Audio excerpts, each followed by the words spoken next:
of the Center for Strategic and Budgetary Assessments, and a leading voice on military innovation and defense strategy. Mr. Mark Beall is President of Government Affairs at the AI Policy Network. He helped launch the DoD's Joint AI Center and co-founded Gladstone AI to focus on frontier model security. Mr. Jack Clark is co-founder and head of policy at Anthropic. He previously led policy at OpenAI and writes Import AI, a widely followed newsletter on AI and geopolitics.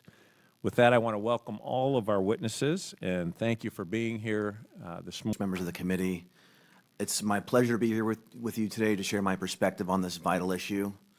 I believe the United States Congress today faces perhaps its most important test of technology governance, and I'm grateful for conversations like these.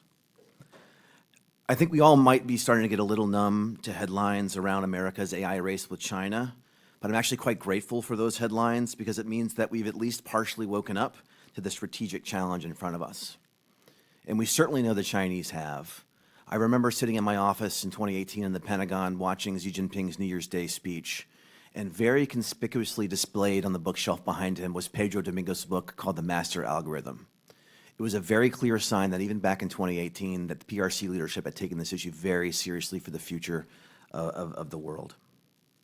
So I'd like to do three things today.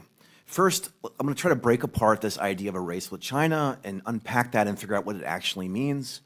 Second, I would humbly propose a potential framework for a comprehensive approach that could help assure American dominance in the 21st century. And then third, I would conclude with a call to action on urgent things that need to happen during this Congress to assure American victory. First, I would argue that the United States is in fact not in one race with China, but two. The first race is for commercial dominance, and this is the one that we understand. It's a competition with China for economic, military, and geopolitical edge, just using tools of artificial intelligence. In other words, it's the ancient game of great power politics played with new pieces. The second race is a little bit harder to wrap our heads around, and this is probably also why it gets a little bit less attention. But this is the race toward artificial superintelligence, or ASI. This isn't your typical race between two competing nations. This is humanity against time. Nobel laureates in physics and Turing Award winners in computer science are sounding the call that there could be potential catastrophic issues with very advanced AI systems that human beings may lose control of. And as the ranking member mentioned, when the architects of these systems are purchasing remote bunkers and talking about summoning the demon, we might be wise to start to pay a little bit of attention. If any nation today develops ASI, particularly a hostile nation like the PRC, it might not be hyperbole to say that we could be facing a crisis. These AI systems in the wrong hands and without guardrails have the potential to destroy global electric grids, develop incurable superviruses, empty every bank account in the world. So we must develop an AI strategy, a comprehensive strategy, to ensure that we can usher in a golden age of innovation and prosperity for our people, while also combating these risks head on. We can neither afford to be techno-optimists or doomers. We have to chart the clear path forward. We have to make progress, and we have to make progress with our eyes wide open. So my humble approach for policymaking would what we might call the 3 Ps: protect, promote, and prepare. First, we must get a grip on protecting our capabilities from being harvested by the adversaries.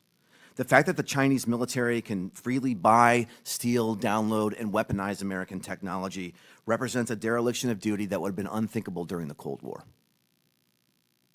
A recent report by the Center for New American Security and the Institute for AI Policy and Strategy found that last year alone, an estimated 100,000 advanced AI chips, about $2 billion worth, were smuggled into China. Second, we must promote American technology abroad and at home. We have to lean into innovation. We must not just defend, but go on offense. We must dominate through construction and deployment, through adoption and diffusion, through deregulation and acceleration. Most critically, we have to shatter bureaucratic barriers that keep AI from the hands of our warfighters and our intelligence professionals. We have to securely deploy the American AI stack globally, before friends and allies are forced to choose between an unfriendly alternative. And we should seek a U.S. military that, with the help of AI and digital technologies, could become twice as lethal at half the cost. Third, we must prepare. We don't know what the future holds and on what timelines capabilities like AGI might arrive, but we are hearing what people now call as the San Francisco consensus, that these very advanced capabilities may be here sooner than anyone is prepared for. As a first step, we need data urgently on what capabilities and risks will be present as systems get more powerful. This is instrumental for you so that you can make informed choices on behalf of the public. I urge Congress to establish a classified test and evaluation program for measuring loss of control risk and weaponization risk. Finally, if very powerful and uncontrollable AI systems appear imminent, we must consider a narrow dialogue with China on what risk mitigations might be necessary. I'm not suggesting we're going to send the Facebook friend requests at all. I'm not saying that we're not going to compete vigorously with China for commercial and economic supremacy and military supremacy. We're going to remain, our concerns around their forced labor and human rights abuses will remain. But we must figure out ways to channel competition away from mutual destruction. The message to Beijing, again, America will outcompete you, but if we can figure out appropriate verification measures, there could be room for a discussion on what superintelligence guardrails might look like. There's a significant opportunity in front of us. America can win the commercial race, drive the economy forward, infuse our founding principles and transparency into global AI adoption.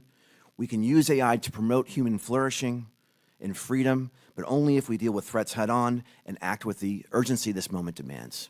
Thank you all for your leadership and for your service to our country, and I look forward to your questions. Thank you very much, Mr. Clark. You have the floor.